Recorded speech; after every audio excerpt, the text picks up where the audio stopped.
General Mathur, यहां पर शशि थरूर भी साफ कह रहे हैं कि it's a government delegation, I will serve it in my best capacity. और यह भी कहा जाना चाहिए कि यह डेलीगेशन बनने से पहले भी कुछ ऐसे चेहरे थे, कुछ ऐसे लोग थे जो कि अलग अलग जाके मीडिया पे, जो आप नैरेटिव की बात कर रहे थे, उसको पहले से ही ध्वस्त करने की कोशिश कर रहे हैं और उसमें इनको महारत हासिल है। बाकी नेता भी गए हैं, लेकिन वो भी गए हैं, खुद से गए हैं और उन्होंने काफी हद तक एक तस्वीर तो साफ की है। जनरल माथुर, देखिए पद्मजा जी, मैं ये नहीं कह रहा कि कौन कैपेबल है, कौन नहीं। मैं इस बात में बिल्कुल क्लियर है। पद्मजा, मेरी आवाज आ रही है आप तक ना? हाँ, देखिए, मैं आपको बिल्कुल साफ बताता हूं कि अगर सरकार ये समझती है कि कोई एक व्यक्ति भारतवर्ष का पक्ष सही प्रकार से और सही पर्सपेक्टिव में रख सकता है यूनाइटेड नेशंस के सामने, तो उसका नाम अगर जा रहा है तो मुझे लगता नहीं है कि किसी को भी कोई उसमें समस्या होने की संभावना है।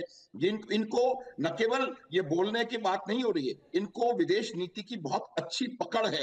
ये विदेश मंत्रालय में मंत्री के तौर पे काम कर चुके हैं। ये Bharat UEN Jaipur is a perfect target for prospective students aspiring for good jobs, good education with future-ready skills. सरकार का पक्ष रखने का और एक हमारा जो हमारा नेगेटिव नैरेटिव बनाया जा रहा है, उसको तोड़ने की क्षमता रखते हैं। और इसका मेरे को लगता नहीं कि ये, I think it's a non issue. Padmaja, let us not discuss that, क्योंकि क्या है कि वो जा रहे हैं, उनको सरकार ने चुना है, उनको जाने दीजिए और वो वहां पर जाकर के सरकार का सही पक्ष रखेंगे। He is confident, government is confident. मुझे लगता है कि किसी और को कोई परेशानी होने की संभावना नहीं है। देखिए, मुझे लगता है बात बता दूं, हमें कोई आपत्ति नहीं है। प्रयास कर रहे थे विदेश नीति पर, मैंने क्यों कहा मैं आपको बता देता हूं पद्मजा।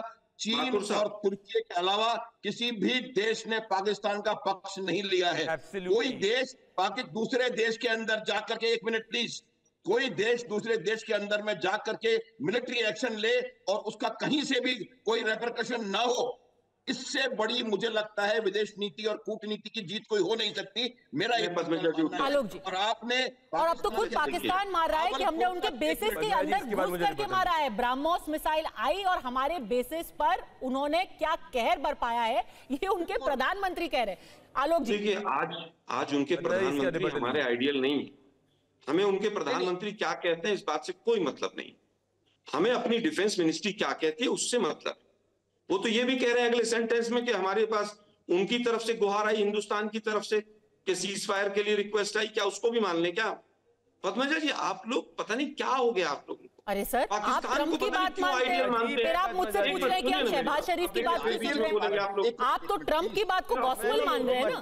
मैं बता दूं, ये लोग वही मांगना चाहते हैं, इनका पूरा नैरेटिव फेल हो गया। एक सेकंड देखो पद्मजा, जो ट्रम्प का एक ट्वीट जो कि उन्होंने अगले दिन वापस ले लिया, उसके ऊपर इतना हंगामा हम लोगों ने खड़ा किया था। मेरा ये मानना है कि कांग्रेस विदेशी है, AOU से लेकर अभी तक। एक करके प्लीज सब लोग एक साथ मत बोलिए। क्या मुझे रिबटल का मौका नहीं दिया इस समय पद्मजा। एक सेकंड जनरल माथुर, आलोक शर्मा, हमारी सरकार भी हिम्मत करके उसकी किसी भी ट्वीट का खंडन भी नहीं कर पाई है। किसी की ट्वीट के बारे में एक बार भी सरकार ने ऑफिशियली, MEA ने ये कहा हो कि ट्रंप झूठ बोल रहे, ट्रंप ने मीडिएशन नहीं किया, तो मुझे स्टेटमेंट दिखाइए। ट्रंप का एक भी ट्वीट डिलीट नहीं हुआ, टीवी पर बैठकर झूठ नहीं बोले आप लोग। मैं फिर कहूंगा, या तो नाम मांगते नहीं आप, और अगर नाम मांगे थे तो फिर उसमें से सेलेक्ट करते। ठीक है, आपने नाम क्यों मांगे? क्या आपको शशि थरूर के बारे में पहले नहीं पता था? मैं जवाब, वो MOA से रहे थे कि सरकार को नहीं पता था? हाँ। और अगर पता था तो फिर आपको नाम नहीं मांगने चाहिए थे। चलिए लास्ट मिनट पद्मजा जी, मुझे लगता है कांग्रेस पार्टी को एक फेक न्यूज फैक्ट्री में PhD कर लेनी चाहिए। डोनाल्ड ट्रंप ने खुद ने अपना सीजफायर वाले बयान को वापस ले लिया है, तो कांग्रेस पार्टी वो देखेगी नहीं, क्योंकि ये सिर्फ विदेशी चाहते हैं। AOU से लेकर अभी तक ये सिर्फ विदेशी चाहते हैं। मैं वापस से पूछूंगा, MOS एक्सटर्नल, देखिए पद्मजा जी, आप 10 सेकंड भी ये नहीं बोलने देते। MOS एक्सटर्नल अफेयर्स, पद्मजा जी, कांग्रेस पार्टी की सरकार में शशि थरूर थे। ये कांग्रेस का डेलीगेशन नहीं जा रहा, भारत सरकार का डेलीगेशन जा रहा है, जिसमें वहां पे आदमी को काबिलियत के बेसिस पे चुना जा रहा है, ना कि पार्टी एफिलिएशन पे। राहुल गांधी को, जिसको अपनी कांग्रेस पार्टी की डेलीगेशन में जाना है, पाकिस्तान से लेकर टर्की भेज सकते हैं। हम ऑल पार्टी डेलीगेशन में उसी को भेजेंगे जो सांसद सबसे ज्यादा काबिल होगा भारत को रिप्रेजेंट करने के लिए। चलिए देखिए, कम से कम आज के दिन ये तो हो गया है कि शशि थरूर की काबिलियत पर सबसे ज्यादा कसीदे भारतीय जनता पार्टी ने पड़े हैं।